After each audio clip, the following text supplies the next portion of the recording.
Bienvenidos a Un Viaje Inesperado, podcast auspiciado por el Centro para la Prevención y Control del Cáncer, CECAN, espacio que te acompañará e informará en este proceso a través de diversas conversaciones con especialistas y pacientes expertos. Cáncer de colon, leucemia, cáncer de mama, presencia de metástasis, recaída. Cada historia comienza de esta manera, quizás con los primeros síntomas, pero es cuando el médico pronuncia estas palabras, el momento en el que con certeza entendemos que se ha iniciado un viaje inesperado, que la persona que padece la enfermedad y familiares, amigos o incluso conocidos han debido comenzar sin previo aviso y han llegado a un destino que jamás habían planeado conocer. Les damos la bienvenida al primer capítulo de Un Viaje Inesperado. Este podcast ha sido creado con la idea de poder acompañar principalmente a personas que en este momento han sido diagnosticadas con cáncer. Al mismo tiempo, a los acompañantes de los pacientes, ya sean familiares, amigos o por último a cualquier persona de esta sociedad que quiera comprender más sobre cómo es vivir con cáncer y las miles de oportunidades que esta enfermedad entrega a la vida del paciente. En cada capítulo conversaremos los diferentes aspectos de esta enfermedad a través de ejemplos vivenciales, como son pacientes con cáncer o ya recuperados, así también con especialistas de la medicina oncológica. Para esto quien habla, Alfredo Menéndez, siempre estaré acompañado por la tutela y expertise de Silvia Palma. Ella es enfermera de práctica avanzada en oncología del Centro del Cáncer UC Christus y de la Escuela de Enfermería UC. Hola Silvia, ¿cómo estás? Bien, ¿y tú, Alfredo? Muy bien, feliz de ya comenzar con este programa y esta iniciativa que me tiene muy interesado. Bueno, ya comenzamos este primer capítulo.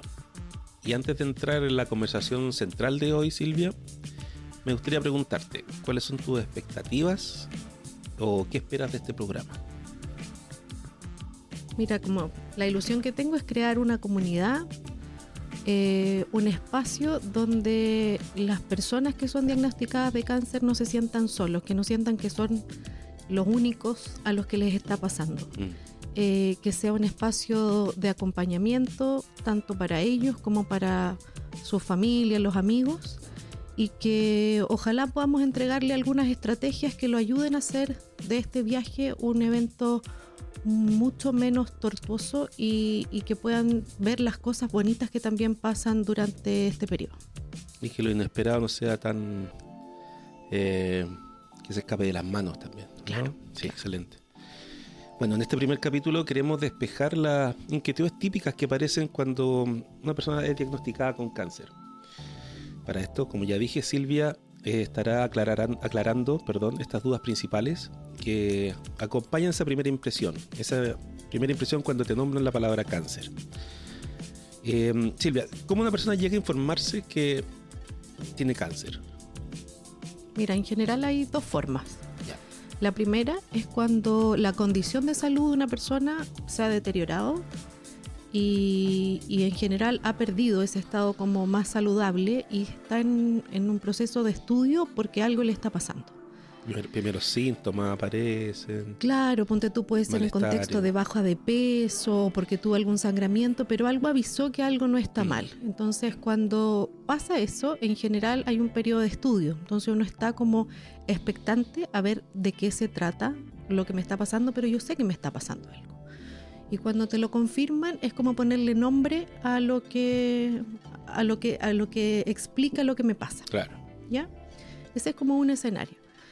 Hay otro escenario donde hay personas que están totalmente asintomáticas, esquiando en la nieve o trabajando y, no sé, por un choque o por cualquier accidente, se hacen alguna imagen y aparece algo que es sospechoso de cáncer. Una imagen un escáner, una radiografía o alguna cosa, pero es como, este sí que es inesperado. O sea, yo estaba haciendo mi vida absolutamente normal y de repente un examen me sale alterado. Claro. Y ahí yo diría que es un poquito más abrupto porque no estás preparado para enfrentar como tan fácil el diagnóstico, pero lo bueno es que estás en muy buenas condiciones físicas para hacerlo. Entonces, las dos cosas tienen las dos situaciones tienen sus ventajas y sus desventajas. Claro, sus diferentes escenarios. Y ante eso mismo, me imagino que al recibir la noticia, las emociones deben ser variadas dependiendo de cada persona. Y ante eso, ¿hay alguna emoción que no sea la correcta para recibir la noticia, que haya que reprimir, dejarla atrás, o no hay emoción mala? En general no hay emociones malas. Las emociones funcionan de acuerdo a la necesidad que tienes en un determinado momento. O sea, el miedo, por ejemplo, te prepara y te protege en ciertos escenarios. Uh-huh. Pero respondiendo a tu pregunta, en general no hay una emoción esperada. Lo más frecuente de ver es que las personas se ponen tristes, temerosas, ¿cierto? Uno puede verse un poquito más ansioso porque no entiende bien lo que está pasando. Pero la emocionalidad, lo importante, creo yo, es que vaya cambiando en el tiempo. Tú de repente te vas a sentir más optimista, después menos, a rato te va a dar pena, y hay que permitir que esas cosas fluyan, que esas emociones fluyan, porque yo siempre lo explico, el diagnóstico de un cáncer es como un terremoto, como que todo lo que tú tenías ordenaditos, tus libros, tus cosas, como que se desordenan. Entonces, bueno, cuando uno tiene un desorden, eso de por sí genera un poco de angustia, porque uno cree que tiene el control de las cosas y que tiene todo ordenadito y funcionando hacia adelante. Tenemos esa falsa creencia, pero en este momento es muy evidente que eso se desordena. Entonces, en general los pacientes, como también son todos distintos, todos tienen sus propias vivencias, sus experiencias previas que los ayudan a vivir estos procesos, las experiencias también son todas distintas. Y los pacientes van como navegando en estas emociones de acuerdo a lo que les va pasando. Y la recomendación o lo que yo en general creo que es súper saludable para las personas es permitírselas. Permitirse tener miedo, permitirse tener pena. El problema es cuando una sola emoción se queda como muy pegada en el tiempo. Mucha pena y no veo la salida, claro. Claramente habla de que algo no está tan bien. Pero si un día tengo pena y al día siguiente digo yo, ya sabéis que esta cuestión no me la va a ganar, vamos para adelante, y después me vuelvo a caer, no importa, pero que sea como una ¿cómo se llaman estas? Una montaña rusa de emociones, es muy normal. Entonces yo creo que no hay buenas ni malas, es como yo voy a vivir esto, y no hay recetas tampoco. El diagnóstico de una enfermedad en general implica para la persona que lo está viviendo un duelo, porque yo estoy perdiendo mi salud, estoy perdiendo lo que es más preciado, aunque uno no lo valora tanto todos los días. Entonces uno va a pasar por distintas etapas. De repente hay gente que niega, ponte tú, y como que o despierto y es como, no, si esto no me está pasando, esto es como un sueño, o de repente hay gente que llega muy enojada. A nosotros nos toca mucho en el centro donde yo trabajo. Yo diría que cada vez menos, pero hay gente que llega a veces muy enojada y se enojan por las cosas más mínimas que tú decís. O sea, claramente aquí hay un tema que no tiene que ver conmigo, sino que tiene que ver con una rabia que cuesta canalizar. Claro. Entonces yo creo que hay que ir permitiéndose ir viviendo esas cosas, y es muy importante que la familia, los amigos y el personal de salud entienda eso también, para poder acompañar de repente poniendo la otra mejilla, porque a veces no está en el mejor momento, y esa es la forma que tengo de cuidarlo y acompañarlo. Por eso es importante que este programa ojalá lo escuchen no solamente las personas que han sido diagnosticadas con cáncer, sino también equipos de salud y familiares o conocidos de las personas que estén en este momento pasando ese proceso. Uh-huh. Ante eso, llega una información nueva. Uno tiene el diagnóstico, tienes tal tipo de cáncer. Tienes leucemia, tienes cáncer de mama, etc. Pero la información que llega es gigante y viene por diferentes canales. Está el doctor, está la enfermera, te derivan después a una parte más burocrática que también hay que hacerse cargo, porque está la parte económica que hay que entender, está la parte de salud que hay que entender, la parte médica y la parte emocional. ¿Cómo más o menos es la ruta a seguir desde que te llega esta avalancha de información, acompañado con la avalancha de emociones que recién acabas tú de describir? Te faltó un tipo de información, que es la información de la gente que te quiere, que te va a tratar de ayudar y te va a decir, mira, haz esto, a mí me resultó esto. Y tengo una amiga que le pasó esto. Entonces, en general, como tú bien dijiste, es una avalancha de información, y cuando te ves parado, ¿cierto? A punto de subirte al avión, ya no hay vuelta atrás. Entonces, en general, yo pienso que como una ruta, si es que pudiera recomendar algo, aunque de nuevo cada experiencia es distinta. Ya, pero eso es un buen consejo. Cada caso es cada caso. Cada caso es cada caso. Ya. Pero lo primero que yo te diría es buscar apoyo. O sea, yo creo que solo uno puede, pero es más difícil. Te entregan tanta cantidad de información que probablemente ya a nosotros nos pasa. Los pacientes al contacto siguiente con alguien de la salud ya se acuerdan de un tercio de lo que les dije. Entonces buscar apoyo para que haya más oídos, más cabezas, digamos, pensantes, que estén un poquito más claras para que te puedan ayudar. Entonces, si es que dentro de la familia o los amigos hay, recurrir a esas personas. Okay. Segundo, y tú lo mencionaste, es el tema de ver qué recursos tienes tú para hacer frente a esta situación. Sobre todo desde el punto de vista económico. Son enfermedades que en general son largas, son de alto costo.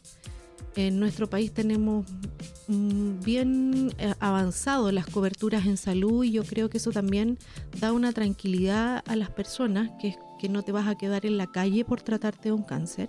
Entonces, ver si tu diagnóstico es GES o no, qué tipo de cobertura puedes tener, y también qué recursos propios tienes.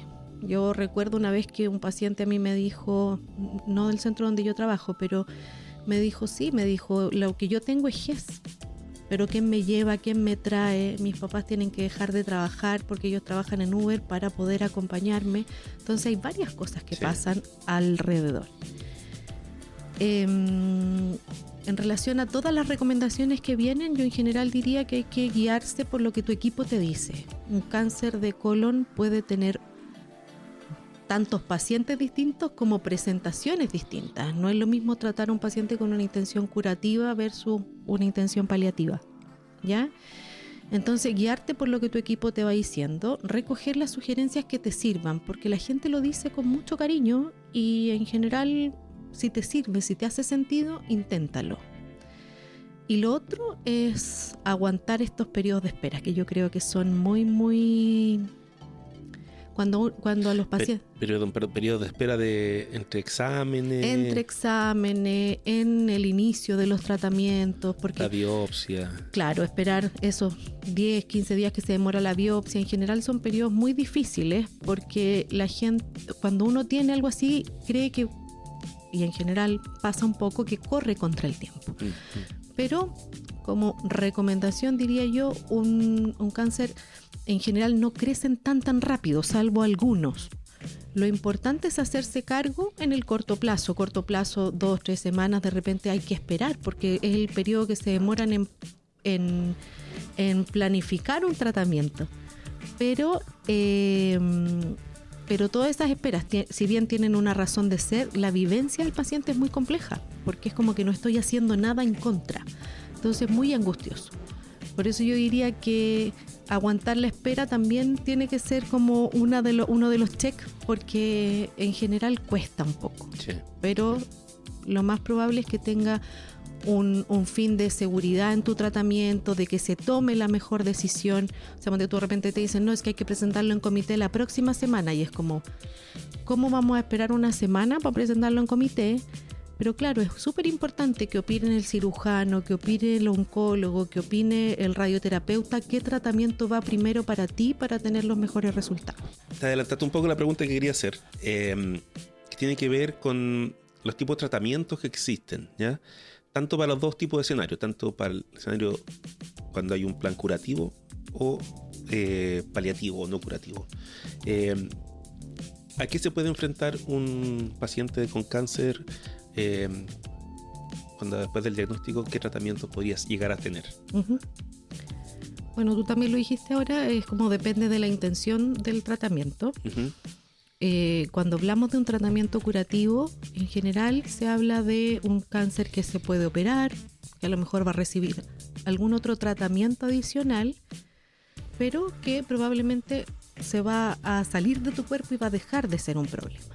El escenario paliativo, en general, es un escenario donde hay muchos sitios de enfermedad y no se pueden tratar todos o resecar todos, operar todos. Ujú. Y ahí lo que uno busca es contener, que esto no siga creciendo, que no genere molestias, que no genere dolor y tratar de mantener una buena calidad de vida por el periodo más largo que se pueda. ¿Ya? Ok. Para los dos escenarios se pueden usar varios tratamientos. Hay tratamientos locales, la cirugía que va y saca lo que está enfermo. La radioterapia también es un tratamiento local, va e irradia la zona que tiene la enfermedad. Ok. Y también hay tratamientos sistémicos, o sea, tratamientos que van a la sangre, ya sea que te tomas una pastilla y después se absorbe, ¿cierto? Y pasa a la sangre, o por vía endovenosa. Dentro de los tratamientos sistémicos tenemos la quimioterapia, la inmunoterapia, anticuerpos contra alguna molécula específica y eso principalmente. Terapias orales, en terapias de reemplazo hormonal, por ejemplo. Y los cuidados paliativos en general pueden ir o no ir en ambos escenarios. En el escenario curativo, cuando hay muchos síntomas, porque los cuidados paliativos tienen que ver con manejo de síntomas, mejora de la condición general del paciente. Entonces podría ser que un paciente que tiene un cáncer que le da muchos síntomas y hay mucho compromiso, aunque vaya con intención curativa, que lleve el cuidado paliativo y puede hacer quimioterapia, y puede haber otro escenario donde la intención es paliativa y el tratamiento puede ser paliativo. Uno puede hacer quimioterapia paliativa y además estar siendo controlado y cuidado por el equipo de cuidados paliativos. Ok. Porque siempre se habla como de los cuidados paliativos ya como la etapa final del cáncer que ya no se pudo curar. O sea, ese es un concepto mucho más antiguo. Hoy día, en general, se recomienda que mientras antes entre los cuidados paliativos es mucho mejor, porque tú haces vínculo con un equipo, te conoce, sabe cuáles son las cosas que te preocupan y te pueden ayudar desde el punto de vista psicológico, desde el punto de vista de manejo de síntomas, a tener una mejor calidad de vida, incluso si tu tratamiento es con intención curativa. Uh-huh. Pero ya esa idea de que me mandaron a paliativo porque no hay nada más que hacer, sí. Hay que todavía seguir trabajando para que esa idea salga de la cabeza de las personas, de los profesionales de la salud, porque al igual que el cáncer no es sinónimo de muerte, los cuidados paliativos no tienen solo que ver con el fin de vida. Perfecto. Y ante eso, sacarse la idea de la cabeza. ¿Cuándo un paciente puede decir que ya no tiene cáncer? En general, cuando se le extirpa el tumor, podría decirse que el doctor generalmente dice el cáncer está afuera, usted ya no lo tiene. Uh-huh. Pero esa idea en el paciente dura bastante más que el momento de la extirpación del tumor. Como que al paciente le cuesta creer que ya está sin cáncer. Hay algunos que les cuesta, otros que quizás no les cuesta tanto, pero en general la forma más frecuente y única de curar un cáncer es operándolo. Uh-huh. Entonces no es infrecuente que cuando el cirujano opera te diga ya no tienes cáncer, porque ya no tienes el tumor puesto. El problema del cáncer, si bien puede estar dado por el tumor madre, ¿cierto?, que es el que se opera, el gran temor que siempre existe es lo invisible, lo que no se ve a ojos del cirujano. Entonces, de acuerdo a ciertas clasificaciones, hay pacientes que tienen más riesgo de volver a tener, de que vuelva a aparecer el cáncer. Y ahí habitualmente, por ejemplo, se usa quimioterapia o se usa radioterapia como para complementar el tratamiento. Pero cuando el paciente está operado, en general ya no tiene un tumor, ya no tiene cáncer. El tema es cuando uno dice, ¿de verdad esto no volvió nunca más? Habitualmente se hace un corte como a los 5 años. Después de los 5 años hay menos probabilidades de que el cáncer vuelva a aparecer. Entonces, por eso es que por ese periodo los pacientes entran en una etapa de seguimiento con controles seriados cada 3-6 meses, de acuerdo a los distintos tipos de tumor, con exámenes para vigilar precozmente que no vuelva a aparecer, y si aparece, tratarlo a tiempo. ¿Y esos exámenes cuál vendrían siendo? También depende del tipo de tumor que tenga el paciente, pero habitualmente son imágenes, escáner, tórax, abdomen y pelvis, que mira como todo el cuerpo, y exámenes de sangre. Eso es como lo más frecuente. ¿Y eso es como para buscar lo que se llama metástasis? No, si tu tratamiento fue con intención curativa, lo que uno busca es recurrencias, como que vuelva a crecer. Ok. Cuando un tumor... En la misma zona. En la misma zona, y también puede ser que uno busque que progrese y que aparezca algo en el pulmón, por ejemplo, que eso sí sería una metástasis. Puedes buscar las dos cosas. Cuando es una recurrencia, en general hay que tratarla temprano. Cuando es una metástasis, depende de la metástasis. Ahí hay que ver si el tratamiento que vamos a seguir va a ser paliativo o todavía vamos a seguir con una intención curativa tratando de sacar todo el tumor que haya en el cuerpo. Y eso se hace con cierta periodicidad durante 5 años. Durante 5 años. Ok. Y luego de eso el paciente se le da de alta por completo. Se da como claro de alta. Ok, perfecto. Silvia, una pregunta más bien del ámbito como psicológico, pero yo quiero saber por tu expertise si hay alguna base científica ante esto. Porque una de las mayores inquietudes que yo he sentido al hablar con pacientes que tienen cáncer es el por qué me pasó esto a mí, ¿ya? Y esa inquietud desata una carga muy fuerte que lleva a esta enfermedad, tanto por el por qué me pasó esto a mí, y también porque mucha gente acompaña, no sé si será realidad o mito, ahí esa es mi pregunta, de que de alguna manera tú te hiciste este cáncer por cómo viviste, por cómo te has alimentado, por tu estrés, por tu estilo de vida. ¿Qué tan cierto es esto? Mira, que yo sepa, al día de hoy no hay ningún estudio como sólido que diga que tu historia de vida o las cosas que te ha tocado vivir o cómo has vivido hasta un determinado momento sea el único factor de riesgo que explique que tú tengas cáncer. Yeah. Y ahí una buena forma de mirarlo es imaginándonos el queso Gruyère, ¿cierto? Que para ¿Cuál es ese? Ese queso que tiene hartos hoyitos. Ya, como el típico de los queso monitos, suizo. claro. Ya, claro, perfecto. Claro. Entonces, para que tú puedas hacer un camino de un hoyito al otro, tienes que pasar por se tienen que confluir muchos hoyos para que la cosa se desencadene un cáncer, por decirlo de alguna forma. Entonces, en general, claro, uno como que tiende a echarle la culpa a lo más... O sea, si por ejemplo te fumabas mucho y te da un cáncer de pulmón, es que porque fumaste mucho. Pero hay gente que sin haber fumado en su vida tiene cáncer de pulmón. Entonces de ahí se desprende esta cosa que no es solo un factor de riesgo o un factor, no de riesgo, sino que un factor el que desencadena el desarrollo de un cáncer. Tienen que confluir muchas cosas. Hay a veces riesgos genéticos que no tienen que ver con lo que tú hagas o dejes de hacer. Hay factores ambientales que muchas veces a lo mejor son desconocidos y después se descubrió que era cancerígeno cierta sustancia, por ejemplo. Entonces... yo creo que la teoría de la mala pata es como más asertiva. O sea, el cáncer es una enfermedad que aparece porque nuestro cuerpo es como una máquina. Y pueden haber desperfectos que no podemos manejar y el sistema inmunológico no funciona de una determinada forma para detener inicialmente el proceso, y además habían estresores, no sé, había una dieta, ponte tú, muy rica en carnes, en sales y un montón de cosas que hacen que se desarrolle un cáncer. Pero el cáncer no da por pena, no da por estrés. Por neura. No, claramente esos estados en general disminuyen un poco la respuesta del sistema inmunológico, pero no es la única explicación para desarrollar un cáncer. Ya, así que tranquilidad con esa culpa si se está sintiendo. Bueno, Silvia, para ir cerrando un poco este capítulo, me gustaría que a modo de conclusión podrías transmitir ciertos consejos a la gente que nos está escuchando, a la persona que recién acaba de recibir el diagnóstico de que tiene algún tipo de cáncer. ¿Qué consejos podría ayudarle?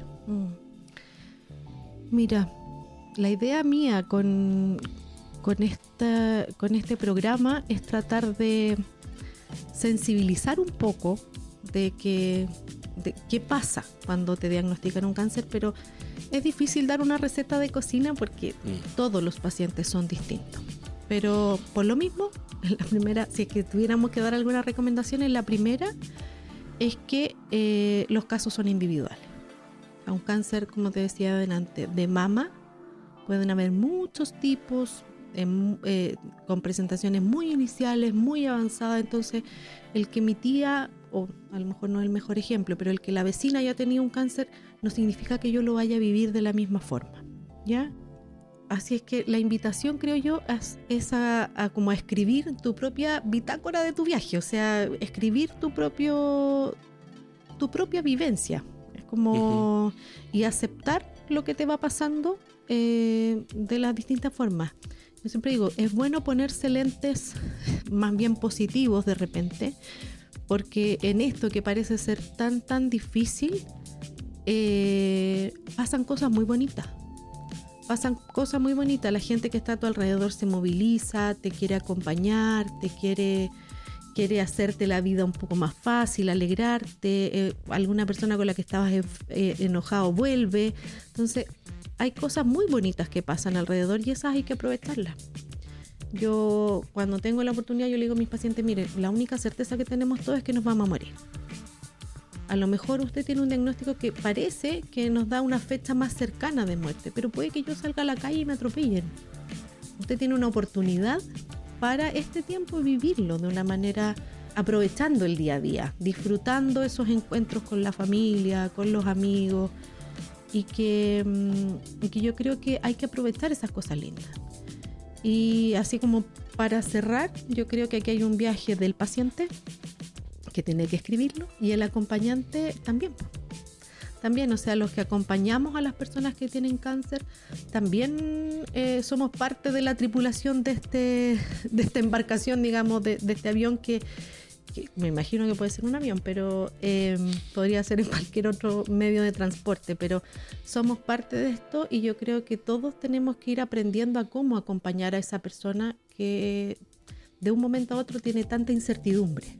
Entonces, aguantar, esperar, porque de repente la señora dice, pucha, es que yo hago todo y nada le gusta. Y ahí, señora, no está enojada con usted, está enojada con lo que le está pasando. Entonces ahí exteriorizar un poco esa rabia ayuda a que este viaje, como te digo, sea lo más provechoso posible. Gracias, Silvia. Bueno, agradecemos a todos y a todas las que nos escuchan por haber estado con nosotros. Esperamos de corazón que hayan pasado un buen rato con este espacio de conversación y ojalá hayamos sido una buena compañía. También me gustaría invitar a los que nos escucharon por primera vez a que sigan con nosotros y al mismo tiempo a pasar la voz a más gente que esté siendo parte de este viaje inesperado. Así podríamos crear una comunidad, como dijo Silvia, mucho más grande para compartir reflexiones y sensaciones que abundan en este proceso.